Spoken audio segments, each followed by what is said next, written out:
घराला पिण्याकरता अशा पद्धतीने लोकांनी त्याग केला. हा प्रगती परिस्थिती आहे की जसं पुण्यामध्ये बारामतीच्या भागामध्ये सुजलाम सुफलाम आहे, हीच परिस्थिती नगर जिल्ह्यातल्या प्रवरानगरपर्यंत ते अशाच प्रकारची सुजलाम सुफलाम स्थिती त्या ठिकाणी निर्माण झालेली आहे. ही केवळ वृक्षरोपणाच्या मध्ये होऊ शकलेली आहे.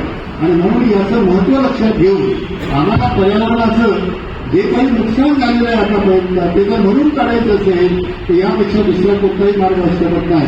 आणि ते आपले शिक्षक करू शकतात, आपले विद्यार्थी करू शकतात. कारण हे राज्य शासनाच्या भरोश्यावर आपण जर राहिलो तर हे काम पूर्ण होऊ शकत नाही. सामाजिक वनीकरण विभाग जरूर काम करते, पण खड्डा तोच वापरते, 10 वर्ष झाड तिथेच लावतात, पण ते झाडं काही त्यांचे मोठे होऊ शकत नाही.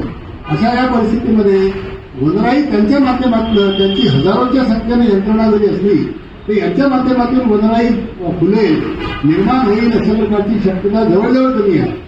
तसंच आपल्याकडे फॉरेस्ट डिपार्टमेंट आहे, त्याच्यामध्ये सुद्धा जवळजवळ 2 लाख कर्मचारी आहेत. त्यांचे गार्ड आहेत, रेंजर आहेत, त्यानंतर डीएफओ आहेत, कॉन्झर्वेटर फॉरेस्ट आहेत, डेप्युटी मोठी यंत्रणा आहे, प्रचंड मोठी आहे. आणि गरेलक्ष पगाराचे मोठमोठे अधिकारी आहेत. इंडियन फॉरेस्ट सर्व्हिसचे लोक त्या ठिकाणी सिलेक्ट केले जातात. एवढं सगळ्या रचना असताना सुद्धा त्याचं फॉरेस्ट जर तुम्ही बघितलं दरवर्षी कमी होते आहे. वाढायच्या ऐवजी दरवर्षी चोरीच्या नावाने किंवा कोणत्या पण नावाने होईना, परंतु जंगल त्या ठिकाणी नष्ट होण्याचं प्रमाण अधिक आहे. जंगल वाढण्याचं फक्त नाटक केलं जातं. हेलिकॉप्टरमधून बिया टाकल्या जातात. या जगल्या त्या जगल्या देवाच्या नावाने, नाही जगल्या तर गेल्या. अशा पद्धतीने जो प्रकार सुरू आहे यातून वनराई निर्माण होऊ शकत नाही. पण आमच्याकडे 2,11,00,000 विद्यार्थी आहेत नुसतं शालेय शिक्षणामध्ये. 40 ते 50 लाख विद्यार्थी हे महाविद्यालयीन आणि टेक्निकल सब्जेक्ट्समध्ये शिक्षण घेतात. ही मोठी फौज आमच्या हाताची आहे. आणि 8 लाखाच्या वर नुसतं शालेय शिक्षणामध्ये वेगवेगळ्या प्रकारच्या सिलेबसमध्ये शिकवणारे शिक्षक आहेत.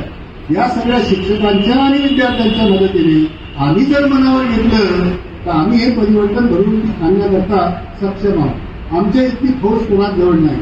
म्हणून शाळांमध्ये हा जर मेसेज गेला आता पोहोचतोय हळूहळू. ज्या पद्धतीने आमचे कार्यकर्ते जिल्ह्यामध्ये फिरत आहेत.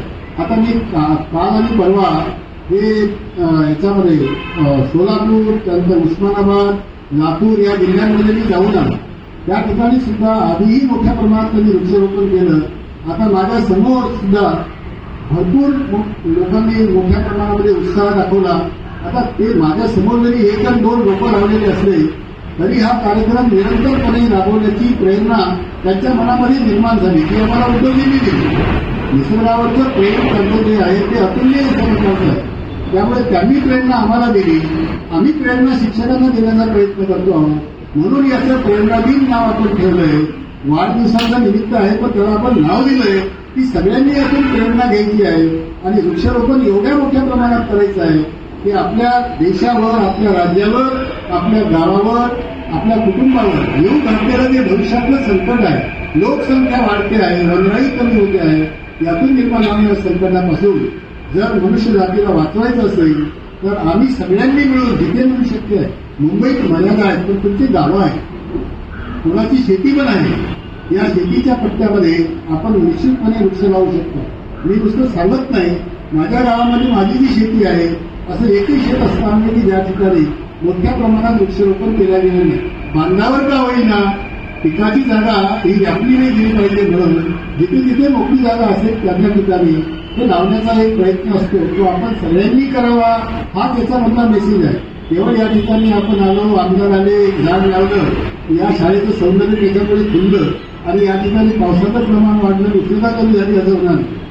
पण हे आपापले जे काही कार्यस्थळ आहेत, ज्या ठिकाणी आपला जन्म झाला किंवा कुठे आपण काम केलंय अशा त्या ठिकाणी आपण संपर्क साधून हा संदेश एकापासून दुसऱ्याला, दुसऱ्यापासून तिसऱ्याला असं वातावरण जर आपण निर्माण करू शकलो तर मला खात्री आहे एक दिवस येईल की महाराष्ट्र राज्य, आज महाराष्ट्र फार तुकारीवर आहे.